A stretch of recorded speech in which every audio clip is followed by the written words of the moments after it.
Look at you, pregnant, penniless, and still begging. Sign it. She's the upgrade I deserved. Then keep your upgrade. The empire funding your arrogance has always belonged to me. Chapter 1. She left without telling him who she was. The story does not start at the table. It starts in the hallway outside the coat check, where Elise had gone to take a call. She had excused herself between the appetizers and the entree, slipping away while Marcus was checking something on his phone. The dining room at Maria was warm the way expensive restaurants always are, candlelit and insulated from the October city outside, filled with the low murmur of people conducting evenings they had conducted many times before. She had needed a moment outside of it. She needed air. She had known, walking in that night, what kind of dinner this was going to be. The specific quality of Marcus's voice when he called to confirm the reservation, careful and even. Stripped of the easy warmth he usually deployed without thinking, had already told her something. 2 years teaches you a person's weather. You learn the pressure change before the storm. So she had gone to retrieve her coat briefly, or so she told herself, and she was standing in the narrow corridor near the coat check when she heard him. His back was to her. He was standing in a corner where the light dropped low, one hand in his pocket, the other holding his phone the way he held it when he was serious about a conversation, a little too tight, the knuckle near his forefinger pale. He was speaking to someone named James. His voice had the tone he used when he wanted to sound like he was thinking something through in real time but had already decided. "She is fine," he said. "She has been fine, but you have to be realistic about these things, James. At the end of the day, she has been a placeholder. That is all. I need someone who can actually stand next to me in this world. You understand what I am saying?" A pause. James, apparently, understood. "I am handling it tonight," Marcus said. Elise stood very still. The word landed somewhere below her chest, in the part of the body that makes decisions before the mind catches up, she thought, in the space of a few seconds. About 2 years of small accumulation she had never let herself name directly. The dinners where she had let him order for both of them because it was easier.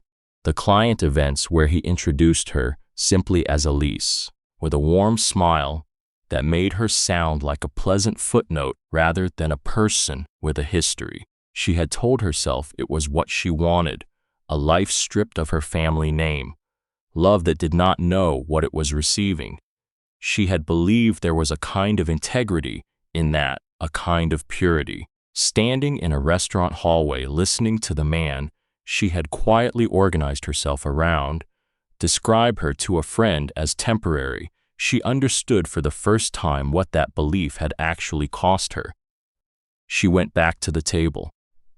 He had returned before her and was sitting with the practiced stillness of someone who has made a decision and is now managing the minutes before he executes it. He looked up when she sat down. His smile was warm, genuine in texture, and entirely false in its cause. "Everything okay?" he said. "Fine. Work thing." They ordered. They talked about small things. A development project she had read about that morning. A film they had both meant to see for months. He was attentive in the way of someone counting down to a particular moment, and she matched him without letting him know she was. He started after the entrees arrived. She had been right about the careful language.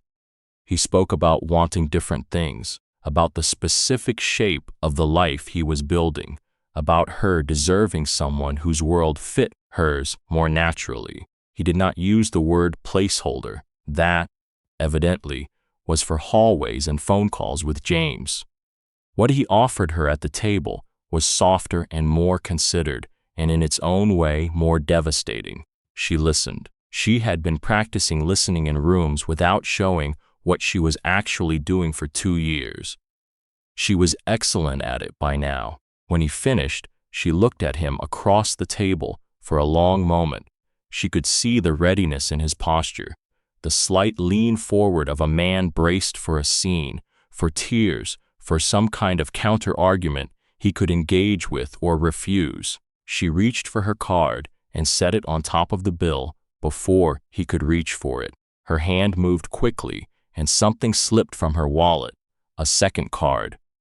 White and heavy, the kind that costs something to print. She picked it up without looking at it and tucked it back into her bag. But not before Marcus's eyes dropped to it for just a moment. She saw him look. She did not acknowledge it. She stood, shrugged on her coat, and looked at him one last time. She spoke quietly and without drama, the way you speak when you have nothing left to prove to someone, and they have not yet figured that out. You spent 2 years deciding what I was, she said. I spent those same 2 years deciding what I am going to do next. She picked up her bag. I chose better. She turned and walked toward the door.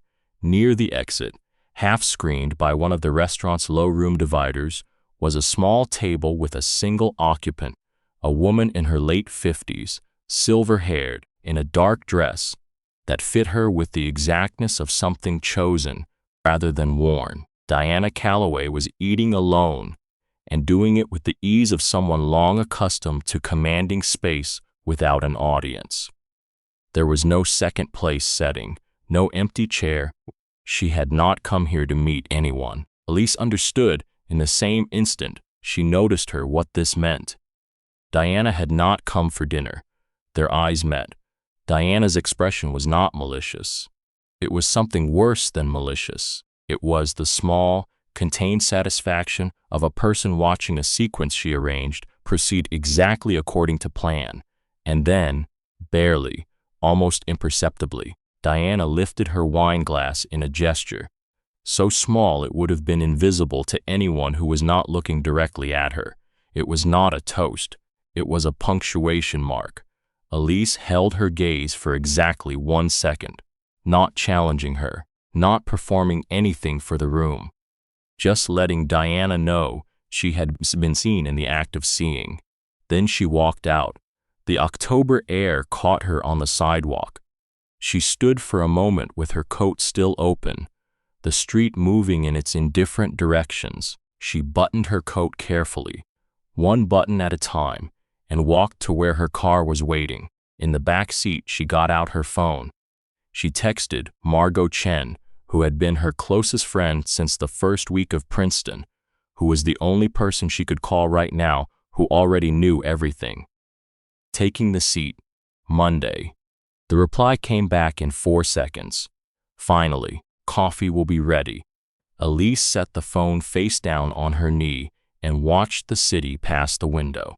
She thought about Diana Calloway sitting at that small table in a restaurant where she had no apparent reason to be on a Tuesday evening, lifting a wine glass at the precise moment the thing she had arranged concluded. She thought about the word placeholder, about the specific matter-of-factness in Marcus's voice when he said it, about Diana raising that glass, and she thought, you both used that word to describe what you believed I was. By the time I am finished, it will describe something else entirely.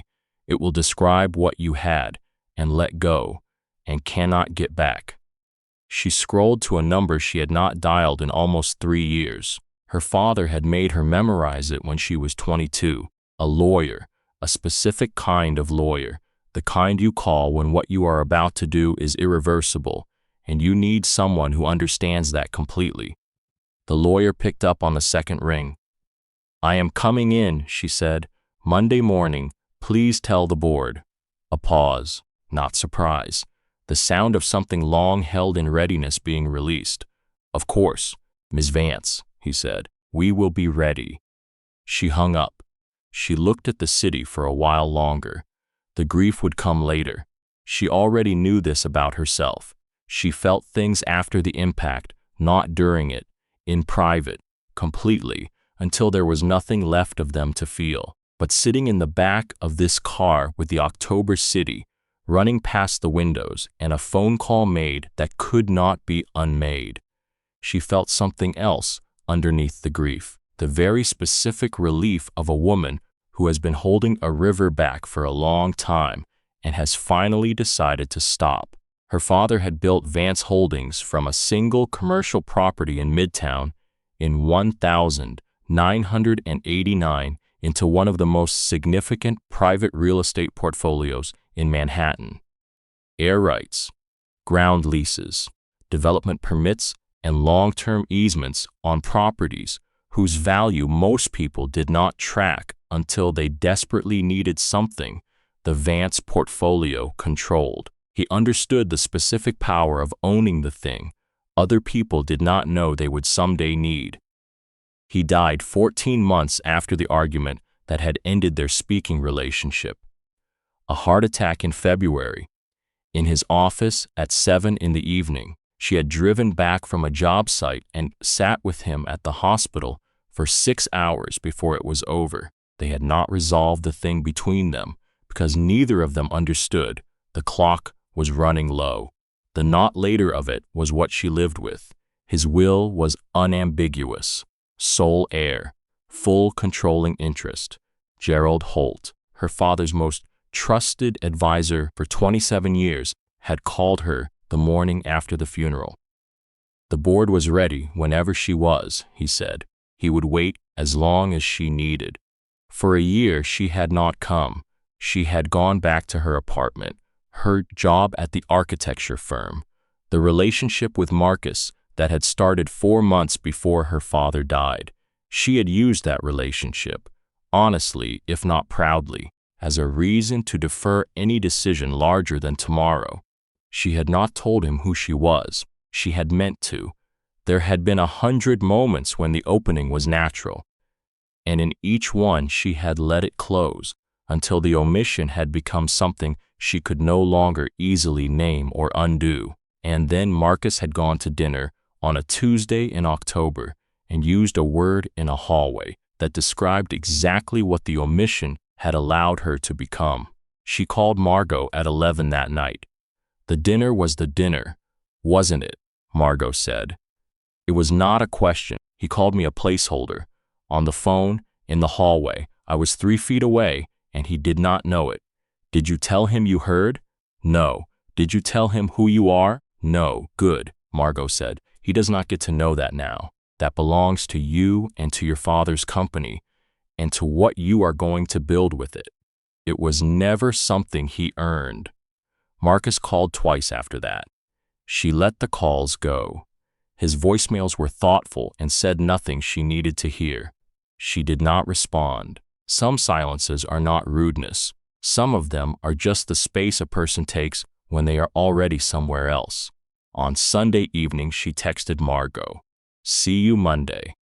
Margot replied in under a minute, "Coffee is ready. Board is ready. You ready?" Elise thought about a hallway in October and a word said, without any care for who might be listening. She thought about Diana Calloway's face at the corner table, the mild, administrative satisfaction of a woman watching a calculation confirm itself, that small lift of a wine glass that was not a toast but a closing of an account. She typed, "Yes." She set the phone down and went to find something to wear. Chapter 2. The seat at the head of the table. The boardroom on the 23rd floor of the Vance Holdings building had a southern exposure her father had chosen deliberately. "You want to see what you own," he had told her once when she was maybe 14, standing at that window with the city spread below them, not from ego, from accountability. You should be able to look out and know exactly what you are responsible for. She had thought about that sentence a great deal in the past 6 months. The morning of her first official board meeting as CEO, she arrived 35 minutes early and stood at that window before anyone else came in. Lower Manhattan arranged itself below her in all its familiar geometry. Towers and the gaps between towers. Streets running their orderly grid south and east toward water. Somewhere in that grid, woven through it in ways a casual observer would have no way of identifying, were the assets Richard Vance had spent 30 years accumulating. Air rights on a building on West 57th that developers had been trying to purchase for a decade. Ground leases on 3 properties in Hudson Yards that cost their current tenants more to break than maintain. Easements, permits, long-term agreements folded into longer-term agreements until the Vance portfolio was less a collection of real estate than a specific, intricate kind of leverage built directly into the structural fabric of the city itself. Her father had understood something most real estate developers spent entire careers missing. The visible thing was never the point. The point was what ran underneath it, the rights and access and permissions that made the visible thing possible. The parts nobody thought to examine until they found they could not move without them. He had spent 30 years quietly acquiring those parts.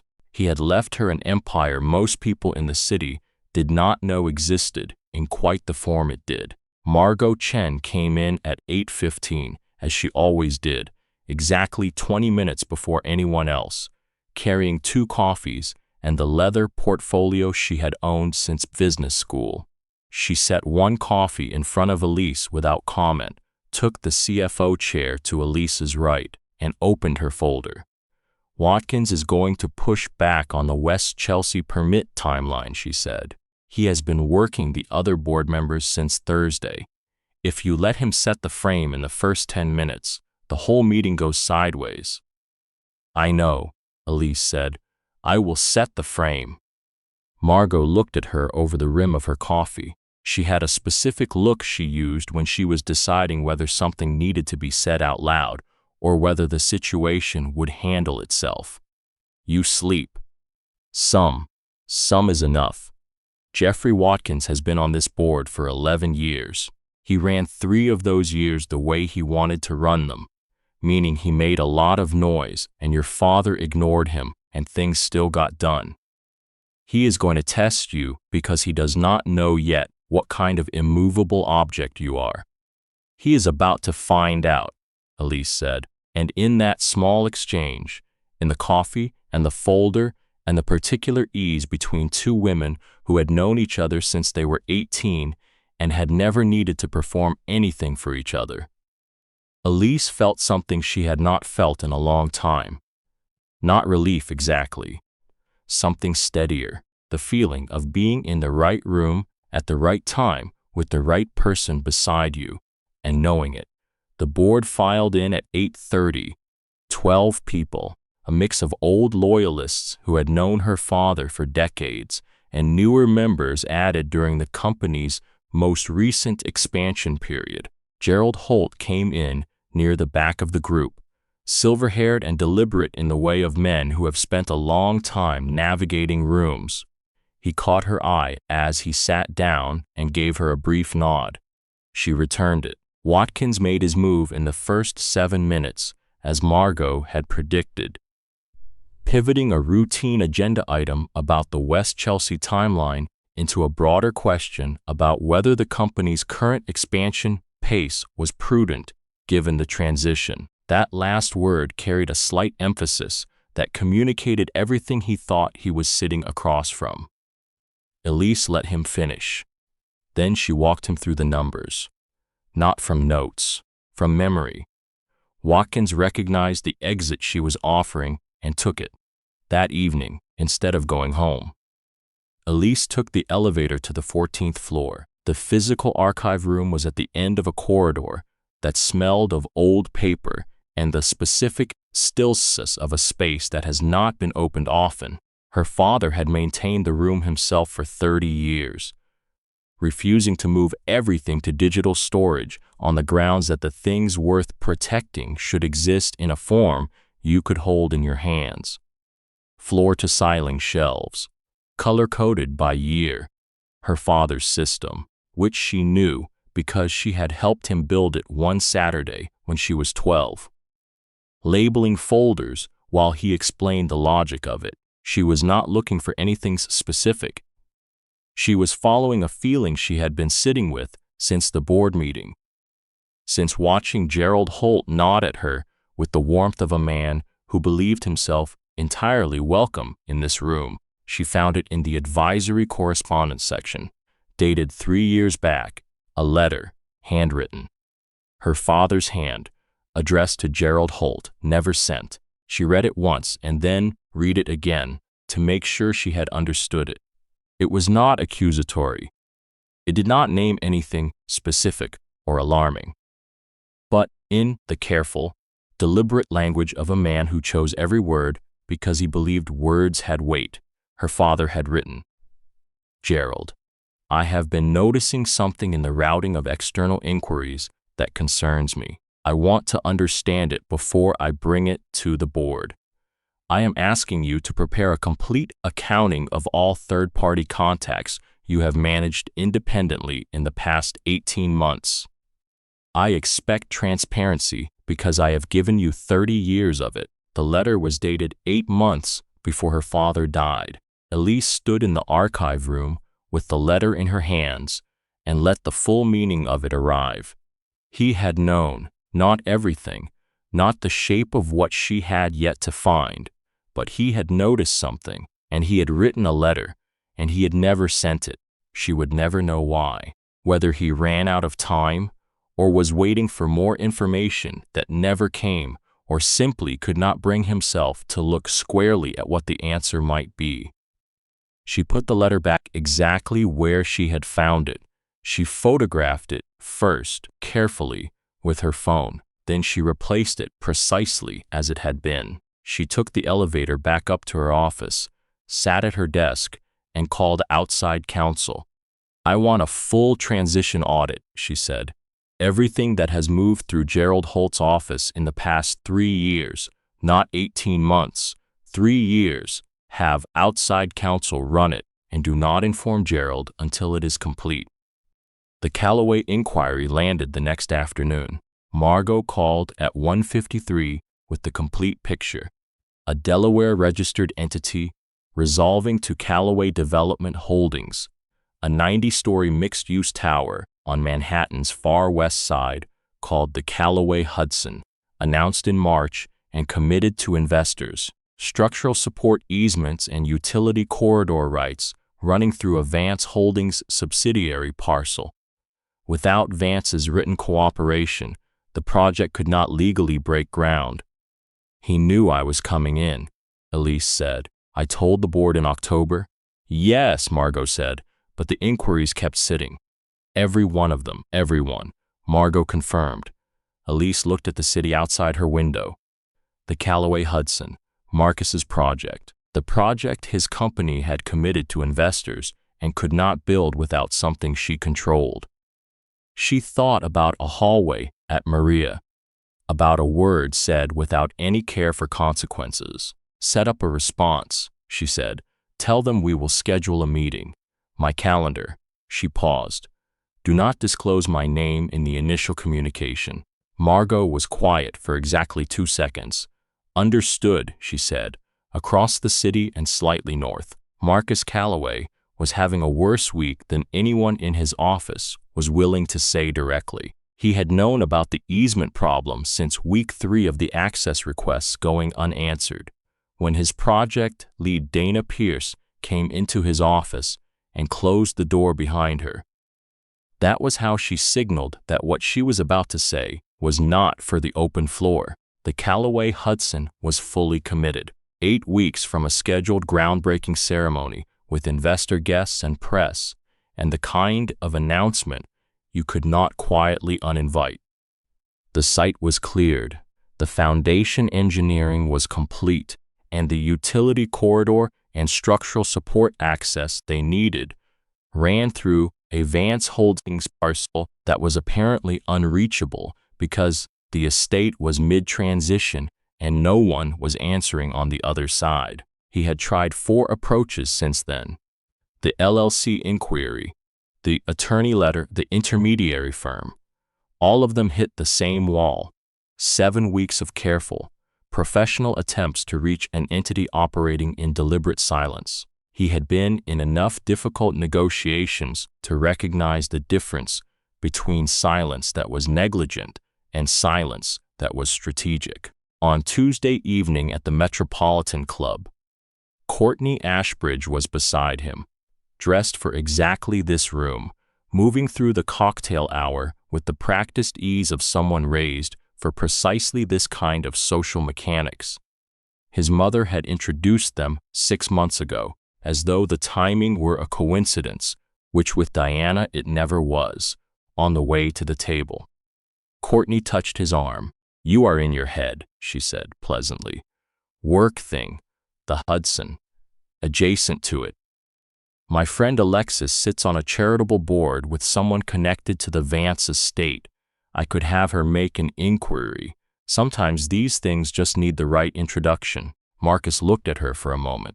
"No," he said, flat and final in a way that closed the offer without cruelty. "Thank you, but we do not do that." His assistant called him Wednesday morning. "Vance Holdings has responded to the access inquiry. They are offering a meeting." He set down his coffee. "When?" "Thursday. Week after next. 11 o'clock. Their offices on Park Avenue. Who is the contact?" "A deputy from the CEO's office. The CEO will be present. They have not confirmed the name yet." "Fine. Confirm it." Something about the way the meeting had been arranged unsettled him. The CEO present, but name not disclosed. The deliberate sequencing of it. He had negotiated enough deals to recognize when the other side had a specific intention around information management. They wanted him in the room before they let him know who was in the room with him. He put it aside and called Dana Pierce to tell her they had the meeting. "Do we know who we are sitting down with?" "Not yet," he said. Chapter 3. Good morning, Mr. Calloway. She was already seated when he walked in. That was the first thing. She had timed it deliberately. Arriving 15 minutes before the meeting and taking the chair at the head of the table before anyone from his team had come through the door. In negotiations, the person who is already in the room when the other side arrives has a specific advantage that has nothing to do with what is said in the first 5 minutes. It communicates that you are not arriving at something. You are already there. You have been there. The other party is the one who has come to you. Elise knew this because her father had explained it to her in this exact room when she was 19. On an afternoon when he had brought her in to observe a meeting with a developer who wanted something Vance Holdings controlled. "Watch the chair," he had told her. "Whoever owns the chair when the door opens owns the next 2 hours." She owned the chair. Margot was to her right. 2 members of the Vance Holdings legal team sat further down the table. The room was quiet and clean, and the November light came through the eastern windows in a way that required the people on the other side of the table to sit facing it. This also was not an accident. She heard them in the corridor, his voice, then another. His project lead Dana Pierce by the sound of it, brief and businesslike. Then the door opened and Marcus Calloway walked into the room. She watched the exact moment he understood. It was a small thing, a fraction of a second.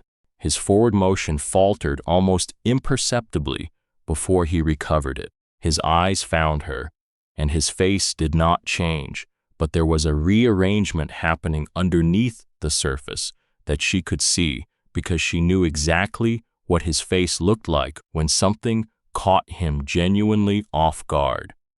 He crossed to the table. He pulled out the chair across from her. He sat down and placed his hands flat on the table in the deliberate way of a man who is using his body to purchase time.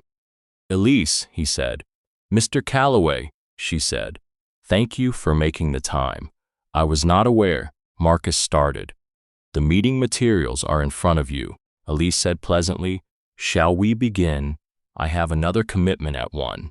The terms she was offering for the easement and utility corridor access were not punitive. That was important to her, and she had been precise about it when she and Margot had built the proposal the previous week. She was not offering him bad terms. She was offering him the correct terms, which was an entirely different thing, because the correct terms for what the Calloway Hudson project required from the Vance portfolio were terms that reflected the actual value of what he was asking for. That value was very high, not because she had manufactured it to be high, because the parcel's position, its legal relationship to the site plan, and the timeline pressure he was operating under made it high. She walked him through the structure. She did not refer to notes. There is a particular effect that comes from knowing numbers without looking at them, from holding the architecture of a deal in your head clearly enough to present it without paper. She had been doing it in architecture for 3 years, and before that, she had been doing it in the boardroom as a teenage girl who sat in on her father's meetings without being invited to contribute, but who memorized everything anyway, understanding even then that the preparation was the point. The meeting was just a demonstration. The timeline structure in Section 3, he said, gives you the access you need to meet the groundbreaking window, she said, with a 45-day review period that is standard for structural easements of this classification under New York State Code. I know the statute. Then you know the timeline is accurate. He looked at her, not at the folder, at her, the look of a man trying to hold a professional conversation while something else was also happening. Can we have 5 minutes? He said to Dana. Dana gathered her materials. Margot did not move. Marcus looked at Margot. Margot looked back at him with the calm of someone who has not been asked to leave and is not inclined to go unless asked directly. Margot Chen. CFO, Elise said. She stays. Dana went out. The door closed. The room adjusted around the three of them in the way rooms do when the surface conversation has been set aside and something else is possible. Elise waited. I did not know, he said. I know you did not. When we were together, you never told me. No, she said, I did not. He was quiet for a moment. He looked at the table and then back at her. How long have you been back? 6 months. He sat with the arithmetic of it. 6 months. Which meant she had been here while he was filing access requests through shell companies and getting routed into holding queues. Elise, I think we need to talk about what happened between us. She looked at him for a long moment, not with anger, with the calm of someone who has already had this conversation with herself, thoroughly, and has arrived somewhere on the other side of it. Marcus, she said, I heard you in that hallway at Maria, every word, and I still walked back to the table and sat down across from you and let you say what you came to say, not because I did not have a response, because I already knew where I was going next, and I needed you to finish so I could go. She held his gaze. That is what this meeting is. Me, having gone. He did not speak for a moment. The terms are on page 4, she said. Response by the 15th. He stood. He picked up the folder and tucked it under his arm. He went to the door and stopped with his hand on the frame. He stood there for a second. The specific hesitation of a person who has more to say and is deciding in real time whether this was the place to say it. He decided it was not. The door closed. He stayed at the door. Margot said, I know, he heard you. He heard me. Elise agreed. That evening, alone in the office after 7, the transition audit report landed. 62 pages. She read it straight through. 26 of Gerald Holt's routing decisions were standard. 3 were internally significant and properly handled. 2 were something else entirely. The first was a draft acquisition term sheet, a private vehicle registered in Connecticut, traced through 2 layers of corporate registration, resolving to a name she recognized immediately. Diana Calloway. The term sheet was dated 8 months ago, 3 months before Marcus ended their relationship, proposing the acquisition of 3 specific Vance Holdings asset packages at pricing between 30 and 40% below current market valuation. The deal was contingent on transition period uncertainty and the absence of named executive leadership. She read that paragraph twice. Then she moved to the second document.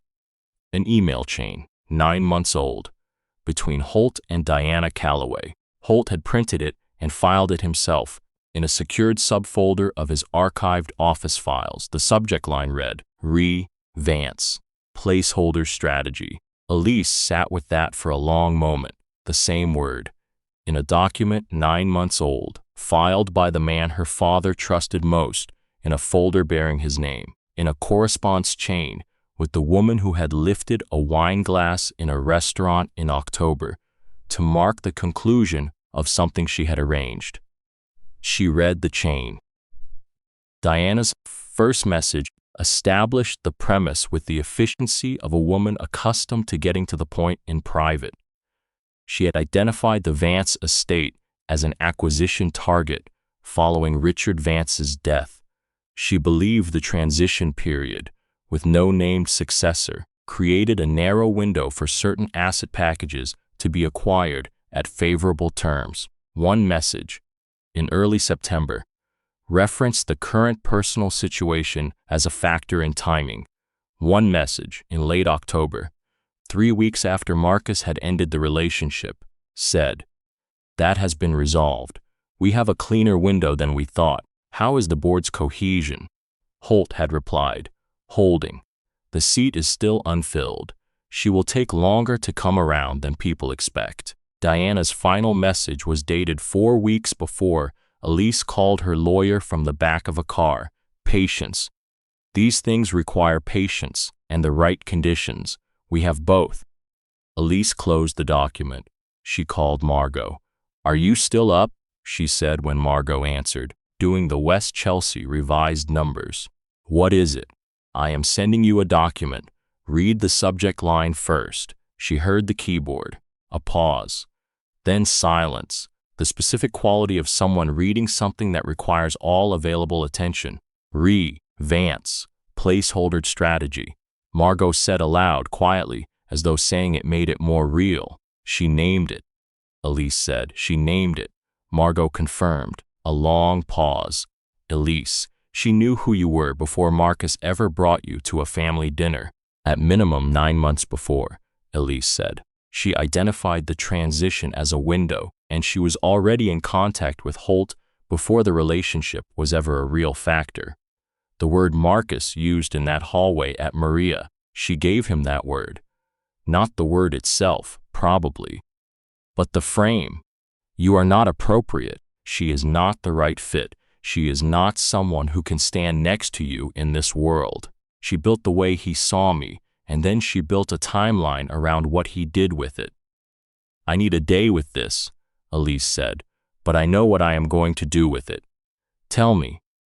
She looked at the city outside the window. She thought about the quarterly investor dinner coming up next month. She thought about a journalist named Carmen Reyes, who covered the Manhattan real estate market and had sent a professional inquiry 3 months ago that Elise had filed without responding to. "I am going to make a call," she said, "not to do anything yet, just to make sure someone with the right credentials knows our next investor dinner might be worth attending." "Carmen Reyes," Margot said. "She covers the market correctly. If she is in the room and understands the context, what gets reported will be accurate and widely read." Margot said, "And widely read." Elise agreed. She hung up, found Carmen Reyes's email, and composed a brief reply. She mentioned, in the third sentence and without apparent emphasis, that Vance Holdings' quarterly investor dinner next month was an occasion she thought Carmen might find professionally relevant. She sent the email. Then she sat at her desk and read the audit report once more, entirely, until she knew it the way she knew the permit timelines and the easement structures, which was to carry the whole shape of it in her head without needing paper. The meeting, when it came, was just going to be the demonstration. What mattered was what you did in the weeks before anyone walked through the door. Chapter 4, What Diana Knew. She chose the venue herself. The park room at the Biltmore was where Richard Vance had held his quarterly investor dinners for the last 11 years of his life. A long rectangular space with tall windows and a level of acoustic privacy that made it appropriate for the kind of conversation where you needed people to hear exactly what was said and nothing beyond the room. Her father had understood the specific utility of a room that held its contents. She arrived 2 hours before guests. She walked the room with the event coordinator, approved the table arrangement, moved 2 place cards, and added a 3rd chair at the far end of the table that was not on the original seating plan. The additional guest, the coordinator asked. A journalist, Elise said. Carmen Reyes, financial press. The chair at the far end will be fine. She walked the room once more on her own after the coordinator left. She stood at the head of the table and looked at each chair. She knew where every person was going to be. She had spent 3 weeks making sure of it. She had one addition she had not written down anywhere. It was not in any document and had not been discussed with Margot or with her lawyer. It was simply something she needed to say. In this room, in person, directly, without a folder in front of her. Diana Calloway needed to hear something from Elise, not from an audit report, from the woman she had decided was a placeholder. 14 guests arrived between 7 and 7:30. Institutional investors, development partners, 2 board members, the property attorney from the West Chelsea Permits, and Gerald Holt, who came in with the ease of a man attending something he had attended many times before and had no specific reason to be concerned about. He shook hands with the investors he knew, which was most of them, and took his seat with the unhurried composure of 27 years in the same professional world. Diana arrived with Marcus at 7:20. She was wearing black, the specific kind of black that reads as authority rather than formality, and she moved through the room with the ease of a woman who had been attending dinners like this for decades. She recognized 3 of the investors, greeted them warmly, asked one about his daughter's recent marriage in the tone of a woman who keeps careful track of the things people care about. Marcus was quieter. He found his chair. He looked across the table at Margot and then down the table to Elise, and she saw him make the quiet recalibration she had seen him make in the conference room 3 weeks ago. Carmen Reyes came in at 7:30, notebook already in hand, and took the chair at the far end. She exchanged a brief nod with Elise. Nothing more. Dinner was served at 8. The conversation moved through the ordinary registers of these events. Diana participated with her usual polish. She was comfortable. Elise noted this. Diana was comfortable, and that comfort was the last thing she was going to get to feel in this room tonight. After the main course was cleared, Elise stood, the table adjusted. 14 people redirecting attention. Carmen Reyes opened her notebook. I appreciate everyone being here, Elise said. She did not use notes. I want to use this time to share something the board approved earlier this week, because the people in this room are the ones whose partnership makes anything we build possible. Vance Holdings will be entering a co-development agreement with Altus Capital Partners on the flagship mixed-use project at the West 34th Street corridor. The agreement was finalized Thursday. The structure retains long-term Vance control of the underlying asset. I also want to be transparent that Calloway Group had expressed interest in a co-development arrangement connected to the Hudson project. We gave that inquiry serious consideration. I want to thank Marcus for the professionalism of those conversations. The Calloway Hudson is a strong development. It simply was not ours to provide. Marcus's face was neutral and very still. Elise sat down. She let a natural minute pass. She answered a brief question from the investor on her left. Then she reached below her chair. The folder was dark blue, the same color her father had always used for documents he considered consequential. She set it on the table. There is one other matter I want to address this evening, she said. and her voice had a different quality than it had carried through dinner. Not louder, not sharper, but more specific in the way of someone who has stopped keeping any part of herself in reserve. It is a transparency matter, and it pertains directly to the transition period between my father's death and my assumption of the CEO role. The room was quiet in the way rooms get quiet when tone shifts and people are trying to understand what kind of quiet it is. She slid the folder down the table to Diana. This is a transition audit conducted by outside counsel over the past 6 weeks. The audit identified a series of external communications managed through this company's estate review process that our partners deserve to understand. Inside the folder, you will find 3 documents. The first is a term sheet dated 8 months ago from a holding entity in Connecticut that resolves to a personal investment vehicle registered in Diana Calloway's name. The term sheet proposes the acquisition of 3 Vance Holdings asset packages at pricing between 30 and 40% below current market valuation, contingent on transition period uncertainty and the absence of named executive leadership. The room was very still. The second document is an email chain, 9 months old, between Diana Calloway and Gerald Holt, who has served as senior advisor to this estate for 27 years. The chain documents a coordinated effort to route and delay external inquiries. Specifically to preserve the acquisition window the term sheet was contingent on. It also documents tracking of a personal relationship I was in at the time, as what Ms. Calloway described, in her own words, as a timeline variable. She paused for 2 full seconds. The third document is a transcript of a recorded phone call in which Ms. Calloway confirms that once that personal situation is resolved, the timing window opens. She stopped. Diana had not moved. She was sitting in the exact posture she had been sitting in all evening. "This is a mischaracterization," Diana said. Her voice was even and warm and entirely controlled. "A selective presentation of private correspondence that strips context from what were, in proper context, standard industry inquiries between colleagues." She looked at the investor on her left, then at the board member across the table. The social triangulation of a woman who has spent 50 years managing rooms. Elise looked at Diana.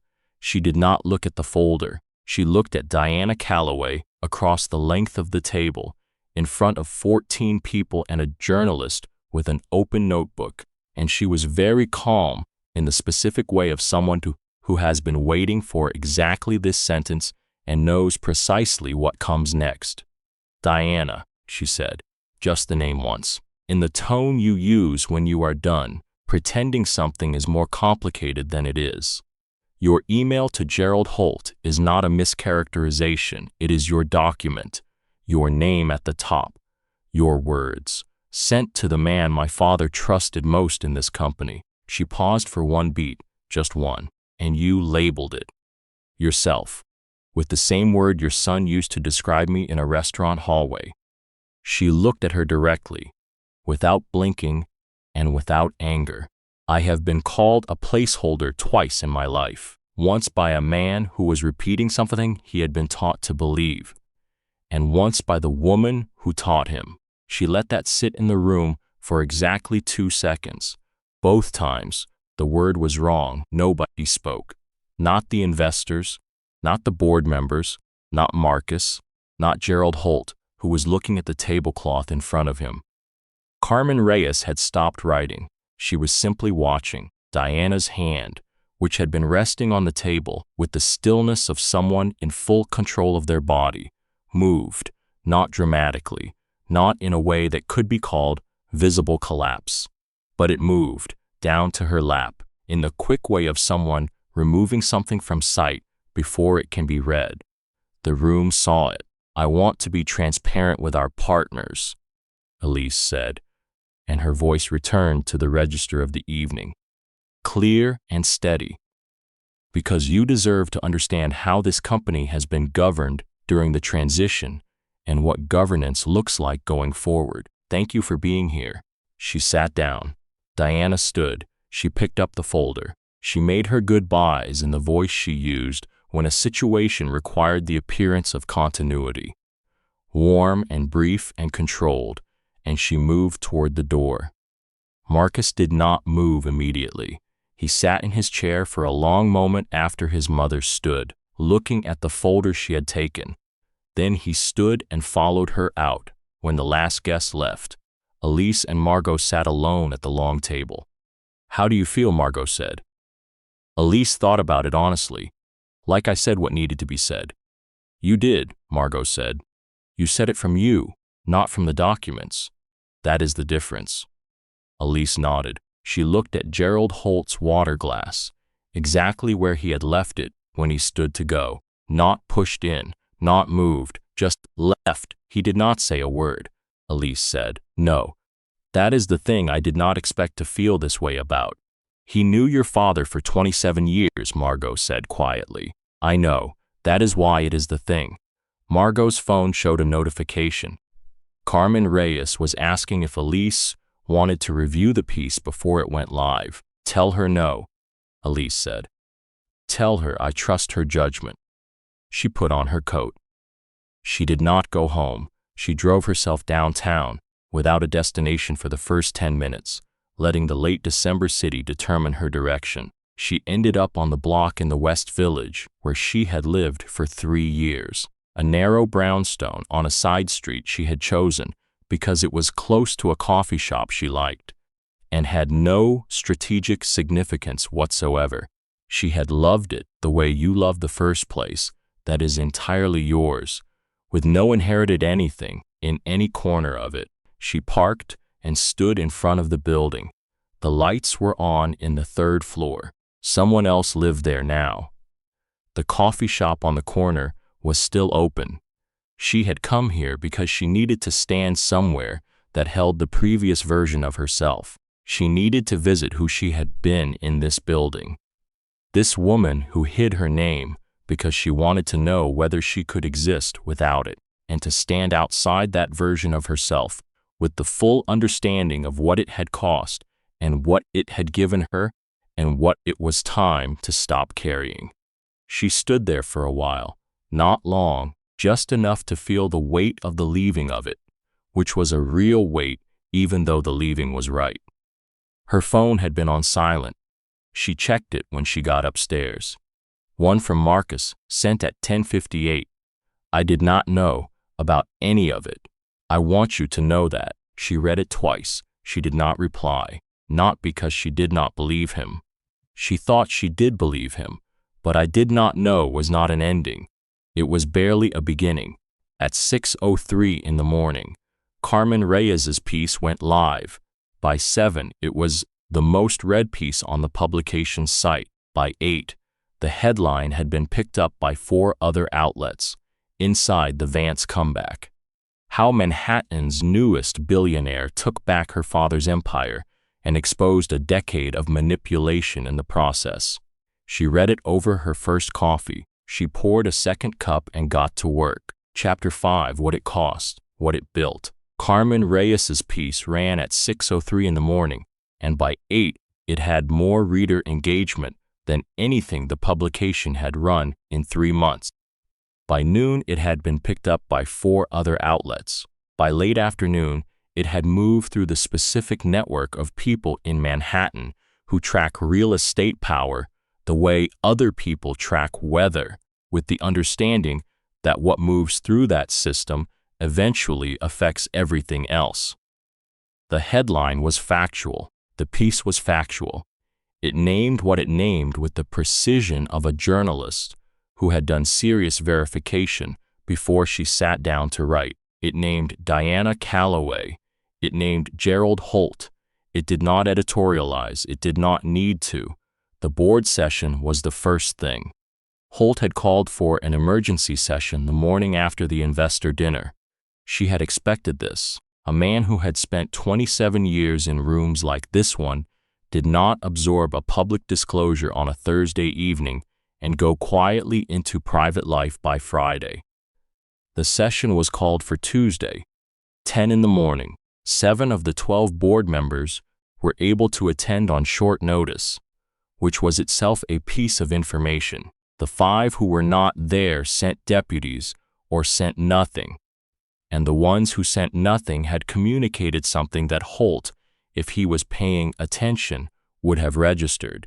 He arrived with his briefcase and his composure, which was a kind of armor she had always respected. He had worn it through her father's worst years, through the company's difficult period when 2 major developments stalled simultaneously, through the uncertainty that follows any death of a patriarch in a family company. He came into this room wearing it, and she looked at him across the table and thought that this was the most painful part of all of it. Not the most difficult, the most painful. He opened with the argument she had expected. A material business document and confidential communications had been disclosed to an outside group including press, without board authorization. The governance question was the disclosure, not the content. Private correspondence between industry colleagues had been presented without context as something it was not. Then he stopped and folded his hands and looked at Elise. She gave him 1 beat longer than he was comfortable with. She removed a single sheet of paper and passed it to the board member on her left.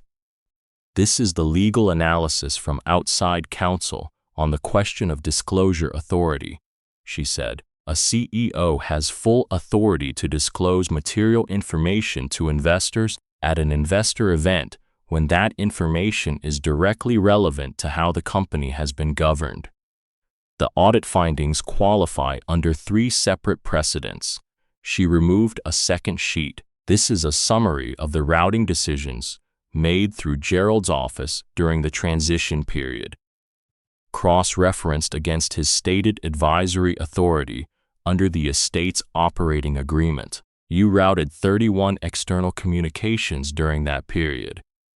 26 were standard, 3 were properly handled, 2 were not, and both of those 2 involved the same external party.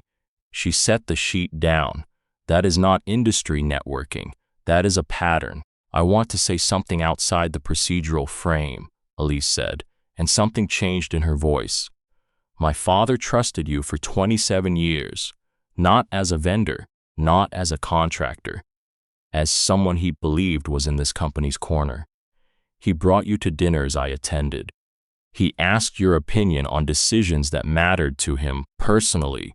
When he died, I trusted his judgment about you before I formed my own. I trusted it while you were routing inquiries into holding queues on behalf of someone attempting to acquire this company's assets at 30% below market. She paused. I found his letter, she said. Holt went very still. The letter he wrote to you 8 months before he died.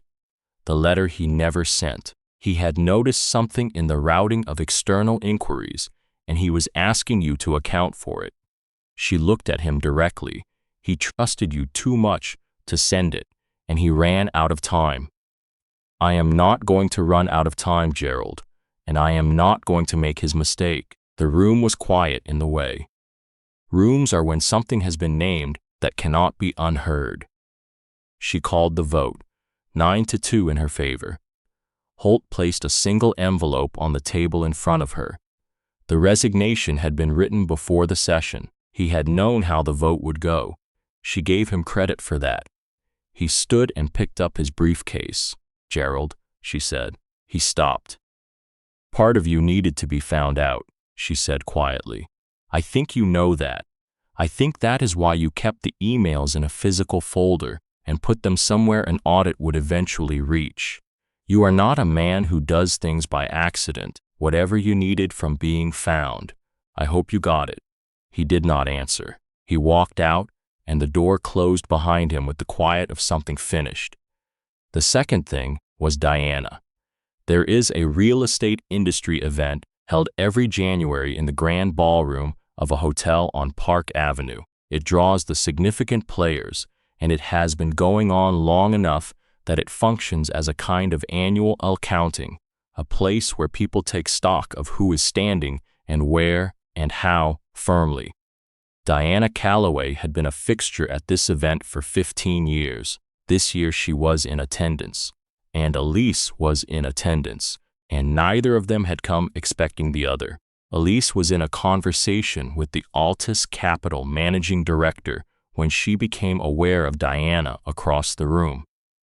Diana was with two women she recognized from the charitable circuit, her social armor intact, her presentation flawless. Whatever the past month had cost her, she had not allowed it to show in public. This was a remarkable achievement. It was also not going to survive the evening. Diana saw her. Something moved across Diana's expression, quickly enough to be invisible to anyone not watching for it. Then Diana said something to the women she was with and began moving in Elise's direction with the deliberateness of a woman who has decided that managing something from across the room is less effective than managing it up close. Diana stopped 2 feet away. She had, even now, the posture of a woman who believes she controls the encounter she has just entered. "I think we should talk," Diana said. Her voice was warm and reasonable. There are aspects of what happened at the dinner that were mischaracterized, context that was not part of the presentation. I believe if we sat down privately, we could reach a more complete understanding of the situation. Elise looked at her. She took a breath, and what she said next she said quietly, in the tone she used when she was not performing anything for anyone. She said it directly, without anger, without theater, in the voice that comes from a place too certain to need volume. "Diana," she said, "I said what I had to say, in a room full of people who deserved to hear it, with documentation that spoke for itself. I want to be clear about something, because I think you still believe this is a negotiation. It is not. You tried to take something that belonged to my family while my father was barely in the ground. You used my relationship with your son as a variable on a timeline, and you named your plan with the same word your son used about me in a restaurant hallway, because that is genuinely what you believed I was." She met Diana's eyes. "You were wrong about what I was. You were wrong about what you could take, and you are wrong if you believe there is a private conversation that changes any of that." She let it sit for 2 full seconds. "I wish you well," she said. "I mean that. But we are done." She turned and walked back toward the Altus director. She had taken 3 steps when she stopped. She did not turn around. She spoke forward, into the room, at a level just low enough that only Diana, standing 2 feet behind her, could hear it clearly. "You called your plan a placeholder strategy," she said.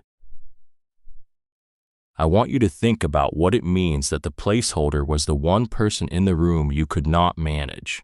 Then she walked back to the Altus director and picked up the conversations exactly where she had left it, behind her.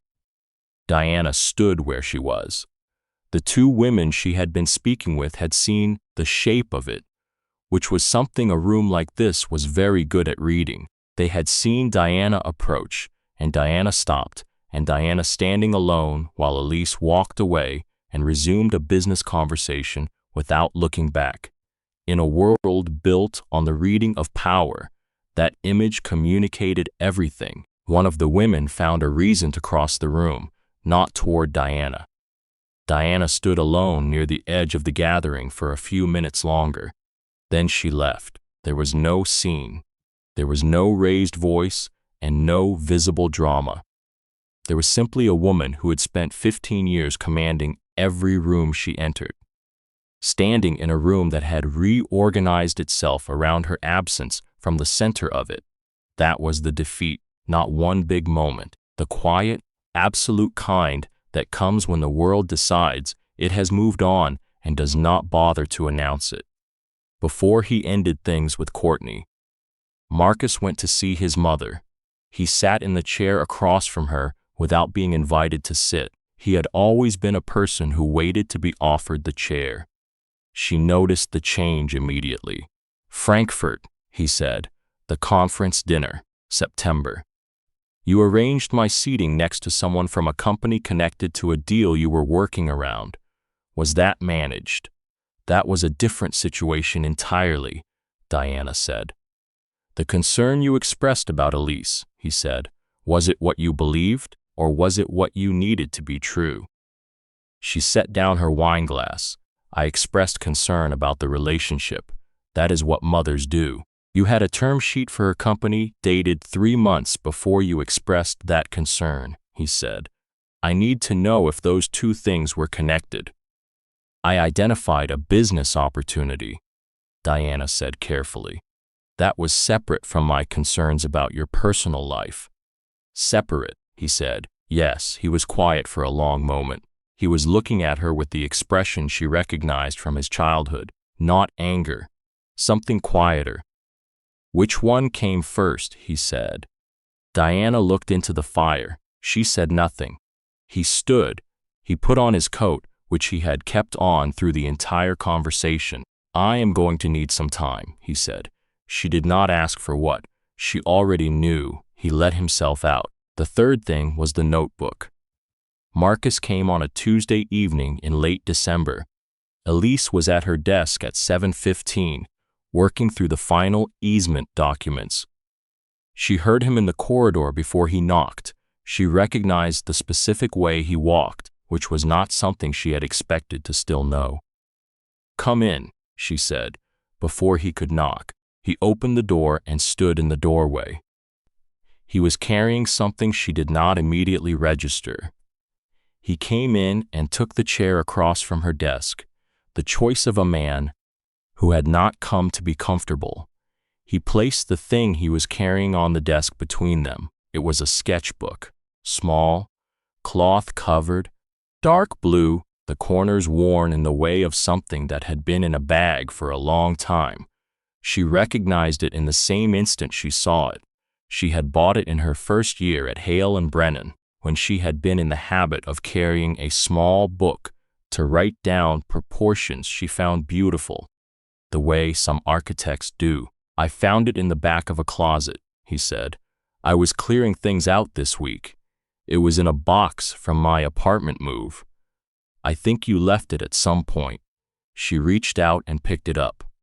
The cloth cover had the soft quality of something handled often. She opened to the first page, her own handwriting, in the blue ink she had always used for technical notes, a list of ratios, the nave proportion of the Pantheon, the cantilever calculation at falling water, numbers that had meant something to her, numbers that still did. You had this for 2 years and did not know what it was, she said.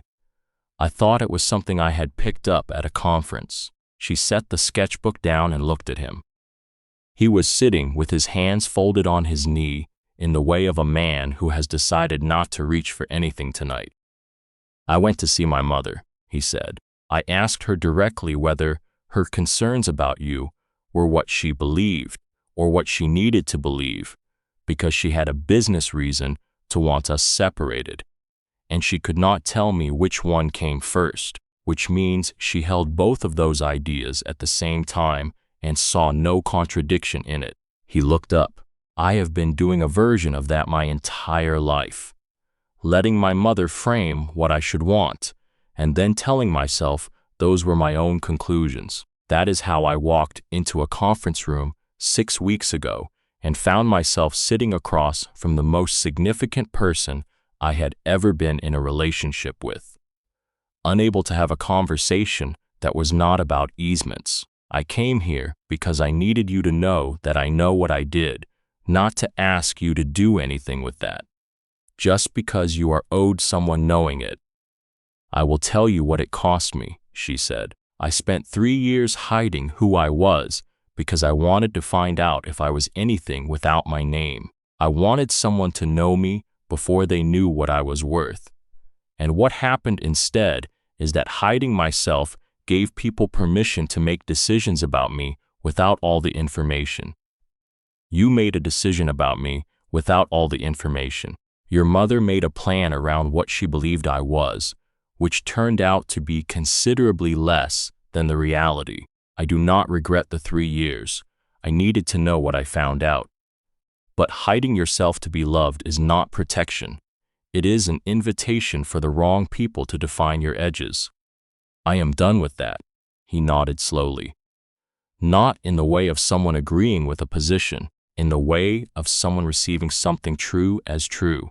I know who is in the room with me now, he said. I think some part of me always knew who was in the room with me. I just did not know how to know it and do anything right with it at the same time.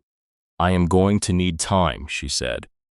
Not as a condition and not as a test, just honestly. I need time because what happened between us and what your mother did around it and what I allowed by hiding myself is not a small thing to rebuild from. And I am not interested in rebuilding something small. If I am going to do this again, it is going to be the full version. No omissions, no hiding, no one deciding for either of us what the other one is worth. She held his gaze. Can you do that? He looked at her with the directness of a man who has arrived somewhere it took him too long to get to and knows it and is not going to pretend otherwise.